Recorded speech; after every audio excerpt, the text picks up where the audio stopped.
कक्षा 10 के सभी विद्यार्थियों को मेरा नमस्कार। प्रिय विद्यार्थियों, आज अपन पढ़ रहे हैं राष्ट्रपति पर महाभियोग की प्रक्रिया। और अगर यदि आपको कोई टॉपिक समझ में नहीं आता है तो आप कमेंट के माध्यम से या जब भी कॉल पे बात होती है तो आप मेरे से प्रश्न पूछ सकते हैं। और मैं अभी ये जो वीडियो उपलब्ध करा रहा हूँ मैं स्कूल ऐप के थ्रू ये आपको उपलब्ध करवा रहा हूँ। जैसे स्कूल ऐप में पढ़ाया जाता है वैसे ही मैं आपको समझाने का प्रयास कर रहा हूँ। और मैं चाहूँ तो आपको फ़ेस टू फेस ऑनलाइन पढ़ाता था पहले, वैसे पढ़ा सकता हूँ। तो आप मुझे वैसे भी आप बता सकते हैं कि आपको किस तरह से आपको ज़्यादा समझ में आ रहा है। और तब तक के लिए सभी विद्यार्थियों को मेरा नमस्कार, धन्यवाद। प्रिय विद्यार्थियों, जैसा कि आपको पता है कि आज हमारे देश में कोविड-19 कोरोना वायरस का प्रकोप चल रहा है। आइए आज हम सभी देवी देवताओं से प्रार्थना करते हैं कि यह वायरस और बीमारी जल्द से जल्द ख़त्म हो जाए। आइए हम सबसे पहले गुरु की वंदना करते हैं। गुरुर्ब्रह्मा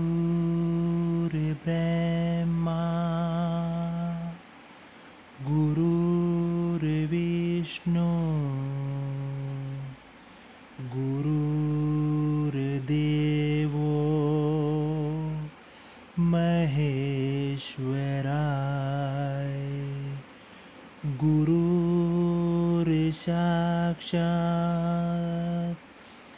परं ब्रह्म तस्मै श्री गुरुवे नमः। तस्मै श्री गुरुवे नमः।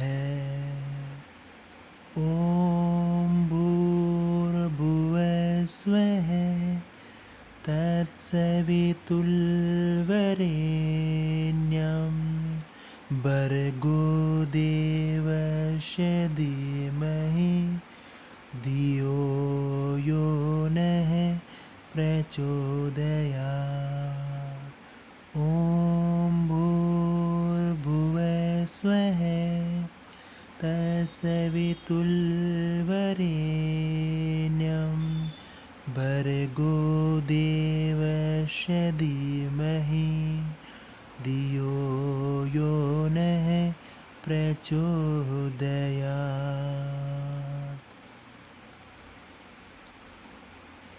जय श्री श्याम, जय श्री राम। सभी देवी देवताओं की जय हो। आइए विद्यार्थियों, आज अपन पढ़ेंगे राष्ट्रपति पर महाभियोग की प्रक्रिया, यानी राष्ट्रपति को उसके पद से हटाने की प्रक्रिया, यानी हम राष्ट्रपति को किस प्रकार से हटा सकते हैं। आइए हम पढ़ते हैं पदच्युति की पद्धति। राष्ट्रपति पर महाभियोग की प्रक्रिया। भारत के राष्ट्रपति का कार्यकाल 5 वर्ष होता है। यह आपने 8वीं 9वीं की किताब में पढ़ा होगा या पहले आपने विषयों में पढ़ा होगा कि जो राष्ट्रपति का जो कार्यकाल होता है वो 5 वर्ष का होता है।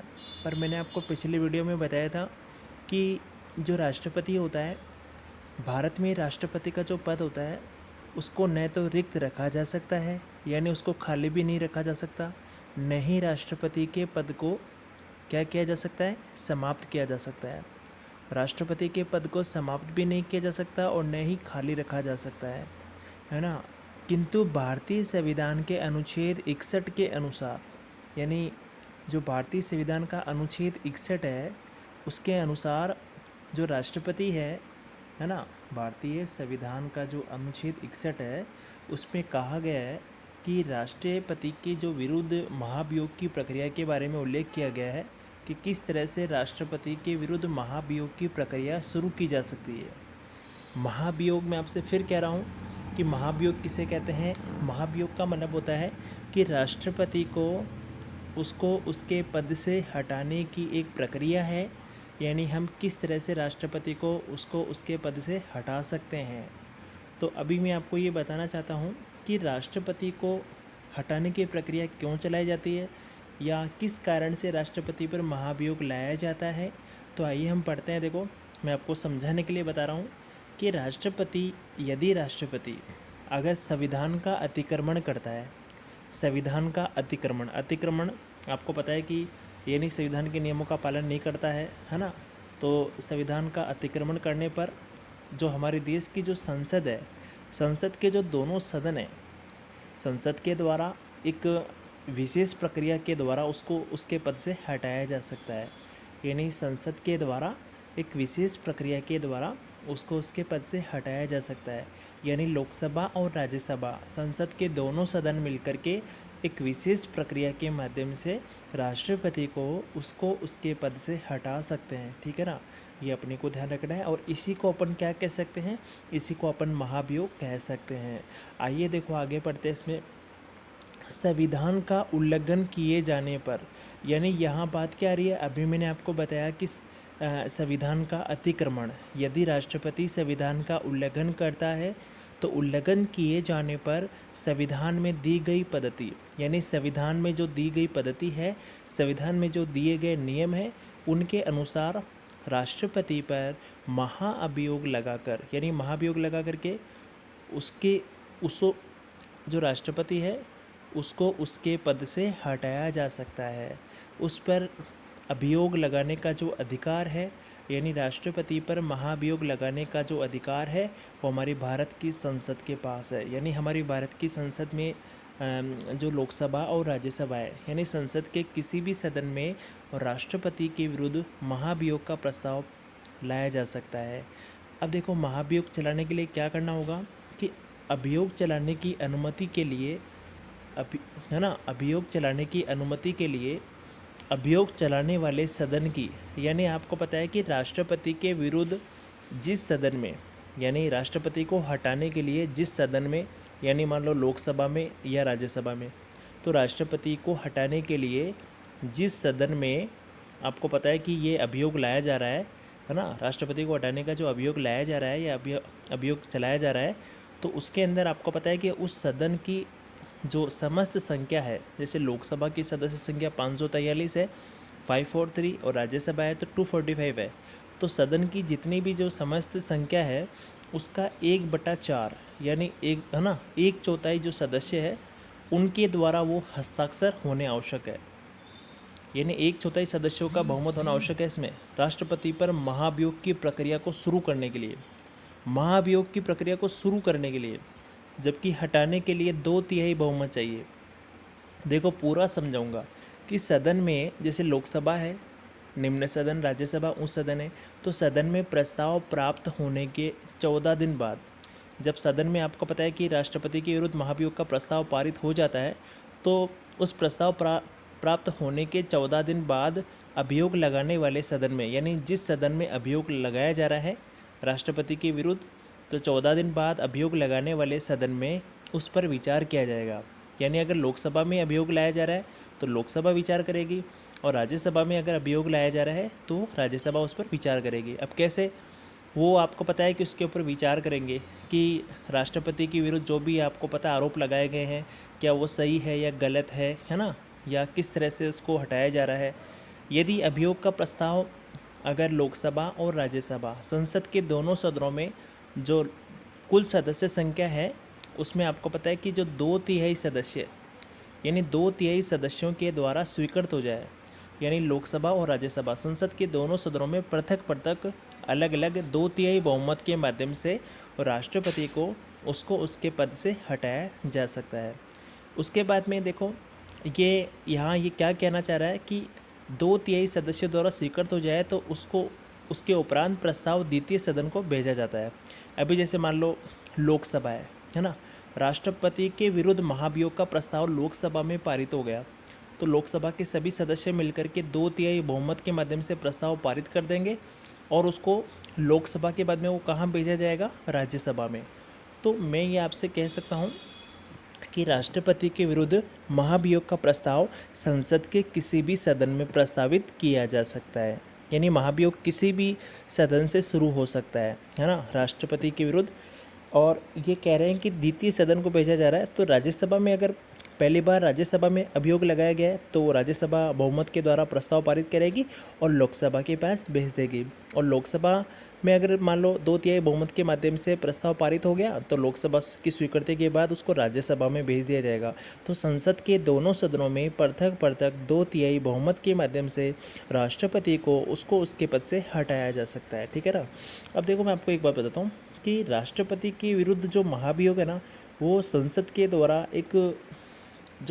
के द्वारा चलाई जाने वाली एक अर्ध न्यायिक प्रक्रिया है। यानी राष्ट्रपति के विरुद्ध जो महाभियोग लाया जाता है वो संसद के द्वारा चलाई गई एक अर्ध न्यायिक प्रक्रिया है। और मैं आपसे एक इम्पोर्टेंट क्वेश्चन भी मैं आपको बता देता हूँ, अभी आपकी किताबों में नहीं है पर है ना, आपको आगे कंपटीशन में है ना, तो आपकी लाइफ में बहुत काम आएगा। देखो, हमारे भारतीय संविधान में जो राष्ट्रपति है उसको उसके पद से हटाने की जो प्रक्रिया है ना, यानी ये जो संविधान है ना, ये हटाने की प्रक्रिया ये अमेरिका के संविधान से ली गई है। अब देखो, अगर आपको अभी भी नहीं समझ में आया तो मैं आपको अपने स्तर से बता देता हूँ। जैसे मान लो राष्ट्रपति को उसके पद से हटाना है ना, महाभियोग के द्वारा। तो जैसे मान लो कि किसी भी सदन में मान लो महाभियोग का प्रस्ताव प्रारंभ हो सकता है। अब जिस सदन में, जैसे मान लो लोकसभा में हो रहा है, ये राज्यसभा में हो रहा है, तो जिस सदन में यह प्रस्ताव प्रस्तुत किया गया है ना, उसमें कम से कम 1/4 यानी 25% सदस्य के हस्ताक्षर होने चाहिए। यानी अभियोग लगाने का मतलब अभियोग जो महाभियोग लाया जा रहा है ना, उसकी शुरुआत करने के लिए क्या होना चाहिए, 25% सदस्यों के हस्ताक्षर होने चाहिए। और जो आरोप लगाए गए हैं ना, तो आरोप के जो मतलब कि कुल मिलाकर के जो भी आरोप लगाए गए उसकी सूचना आपको पता है कि अगले 14 दिन से पहले किसको देनी चाहिए। अगले 14 दिन से पहले राष्ट्रपति को 14 दिन पहले सूचना दी जाती है कि भाई आपको आपके पद से हटाया जा रहा है, आपको अपने बचाव में जो करना वो कर सकते हैं। अब देखो, आगे मैं आपको पढ़ा रहा हूँ कि इसके बाद में क्या होता है कि जो द्वितीय सदन को भेज दिया जाता है और दूसरा सदन इन अभियोग की या तो स्वयं जांच करेगा, यानी राष्ट्रपति के विरुद्ध जो भी आरोप लगाए गए हैं ना, अभियोग लगाया गया है, तो अगर लोकसभा से है तो राज्यसभा जांच करेगा और राज्यसभा से है तो लोकसभा जांच करेगा। तो वो स्वयं जांच करेगा, वो पता लगाएगा कि महाभियोग की प्रक्रिया वो क्यों शुरू की गई है, क्या राष्ट्रपति के विरुद्ध लगाए गए आरोप सही है या गलत है। इस कार्य के लिए विशेष समिति नियुक्त करेगा, यानी जो भी सदन इसकी जाँच करेगा वो उसके लिए एक विशेष समिति बनाएगा। और यदि इस सदन में जो राष्ट्रपति के विरुद्ध लगाए गए जो भी आरोप है, अगर वो मान लो सही साबित हो जाते हैं, तो दूसरा सदन भी क्या करेगा, दूसरा सदन भी अपने कुल सदस्यों के कम से कम 2/3 बहुमत से क्या करेगा, महाभियोग के प्रस्ताव को स्वीकार कर लेगा।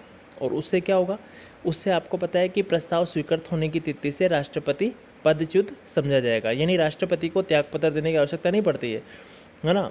यानी राष्ट्रपति कहे कि मैं नहीं दूंगा, परंतु अगर संसद के दोनों सदनों में 2/3 बहुमत के माध्यम से अगर प्रस्ताव पारित हो गया तो राष्ट्रपति को अपने पद से हटना ही पड़ेगा। वह स्वतः ही आपको पता है हट जाएगा, पदच्युत समझा जाएगा। अब देखो, और चीज़ मैं आपको बताता हूँ कि है ना, जैसे उदाहरण के लिए जो राष्ट्रपति होता है ना, उसके खिलाफ आपको पता है जो महाभियोग लाया जाता है, तो जो प्रस्ताव पारित होता है ना, उसके लिए बहुमत की अगर बात करें तो वापस समझा रहा हूँ कि महाभियोग के प्रस्ताव को 2/3 बहुमत से पारित होना अनिवार्य है। यानी संसद के दोनों सदनों में 2/3 बहुमत की आवश्यकता पड़ती है ना। तो एक सदन में अगर मान लो बहुमत पारित हो गया तो उसको फिर बाद में लोकसभा से राज्यसभा में या राज्यसभा से लोकसभा में भेजा जाता है। दूसरा सदन क्या करता है कि पहले इन आरोपों की जाँच करता है। जो दूसरा वाला सदन है ना, जैसे पहले सदन से दूसरे सदन में आपको पता है कि वो अभियोग का प्रस्ताव पास किया गया, तो वो क्या करेगा, दूसरा सदन उन आरोपों की जांच करेगा और महाभियोग के प्रस्ताव को दूसरे सदन में भी 2/3 बहुमत से पारित करना पड़ता है। यानी आपको पता है संसद के दोनों सदन मिलकर के क्या कर सकते हैं, राष्ट्रपति को उसके पद से हटा सकते हैं। अब आगे देखो, आगे मैं आपको बताना चाहता हूँ, जैसे अपनी किताब के अनुसार तो नहीं है परंतु मैं आपको समझाने के लिए बता रहा हूँ। हमारे देश में आपको पता है कि अभी तक एक बार भी ऐसा नहीं हुआ है, ये हमारे देश में अभी तक एक बार भी ऐसा नहीं हुआ कि राष्ट्रपति पर महाभियोग लगाया गया हो। और अगर मान लो राष्ट्रपति की अगर अपन बात करें तो देखो, मैं बताता हूँ कि महाभियोग की जो दोनों सदन है ना, महाभियोग जो राष्ट्रपति के विरुद्ध महाभियोग लाया जाता है, तो संसद के दोनों सदनों में 2/3 बहुमत से पारित होना चाहिए, ये मैंने आपको बता दिया है। उसके बाद में देखो, मैं आपको एक चीज़ और बताता हूँ। वैसे तो राष्ट्रपति का कार्यकाल मैंने भी आपको बताया 5 वर्ष का होता है ना। अब देखो, राष्ट्रपति अपना त्यागपत्र किसको देता है ये भी आपको पता होगा, उपराष्ट्रपति को देता है ना। और उपराष्ट्रपति इसकी सूचना किसको देता है, उपराष्ट्रपति इसकी सूचना देता है लोकसभा अध्यक्ष को। तो ये अपने को पता होना चाहिए। तो कुल मिलाकर के आपको ये अच्छे से समझ में आ गया होगा। नहीं आया तो आप मेरे को कमेंट के माध्यम से पूछ सकते हैं। दूसरी बात देखो, यदि राष्ट्रपति अपने पद की जो अवधि है, मान लो राष्ट्रपति का 5 साल का कार्यकाल अगर समाप्त हो गया है ना, तो राष्ट्रपति अपने पद की अवधि समाप्त हो जाए तब भी आपको पता है वो अपने पद पर रह सकता है, जब तक आपको पता है कि दूसरा कोई उत्तराधिकारी उसका पद ग्रहण ना कर ले, यानी जब तक कोई दूसरा राष्ट्रपति ना बन जाए। उसके बाद में देखो कि मान लो आज जैसे राष्ट्रपति है, मैं आपको समझाने के लिए बता रहा हूँ, राष्ट्रपति का पद है, मान लो उसकी या तो मृत्यु हो गई है या मान लो त्यागपत्र दे दिया है, या राष्ट्रपति को महाभियोग के द्वारा हटा दिया गया है ना, या किसी भी कारण से राष्ट्रपति का अगर पद रिक्त हो गया है तो फिर क्या होगा कि उपराष्ट्रपति है ना, वो राष्ट्रपति के निर्वाचन, जब तक आपको पता है राष्ट्रपति का निर्वाचन नहीं होगा ना, तब तक उपराष्ट्रपति राष्ट्रपति के पद को संभालेगा, है ना, वो राष्ट्रपति के रूप में कार्य करेगा। कौन? उपराष्ट्रपति। और यदि मान लो उपराष्ट्रपति का भी पद खाली है तो भारत का जो मुख्य न्यायाधीश है ना, यानी सर्वोच्च न्यायालय का जो मुख्य न्यायाधीश है ना, तो वो ऐसी परिस्थिति में इसके कार्यभार को संभालेगा। तो वो एक तरह से आपको पता है कि कार्यवाहक राष्ट्रपति के रूप में कार्य करेगा, है ना। अब देखो और मैं आपको बताता हूँ, जैसे राष्ट्रपति का जो पद है वो पद खाली हो गया है ना, राष्ट्रपति का पद खाली हो गया है, तो ऐसी परिस्थिति में आपको पता है कि जो 6 महीने के भीतर यानी 6 माह के अंदर अंदर राष्ट्रपति का चुनाव करवाया जाना आवश्यक होता है ना। मतलब कि अगर राष्ट्रपति का पद खाली हो गया है तो 6 महीने के भीतर भीतर उसको पूरा करना होता है ना। कोई भी व्यक्ति आपको पता है कि कितनी भी बार राष्ट्रपति बन सकता है ना, इसका आपको पता है कि उल्लेख जो है वो संविधान में नहीं है ना, तो ये अपने को ध्यान रखना है। तो आपको पता है कि अगर एक बार कोई व्यक्ति अपने यहाँ पर राष्ट्रपति बन गया तो दोबारा आपको पता है कि पुनर्निर्वाचन करने का पात्र होगा, है ना, तो ये भी आपको पता होना चाहिए। तब तक के लिए सभी विद्यार्थियों को मेरा नमस्कार। अगली वीडियो में हम फिर मिलेंगे। जय हिंद, जय भारत। अब ये मेरा एक प्रयास था कि मैं आपको लिखित रूप में समझा सकूं, तो आप मुझे बताना इसके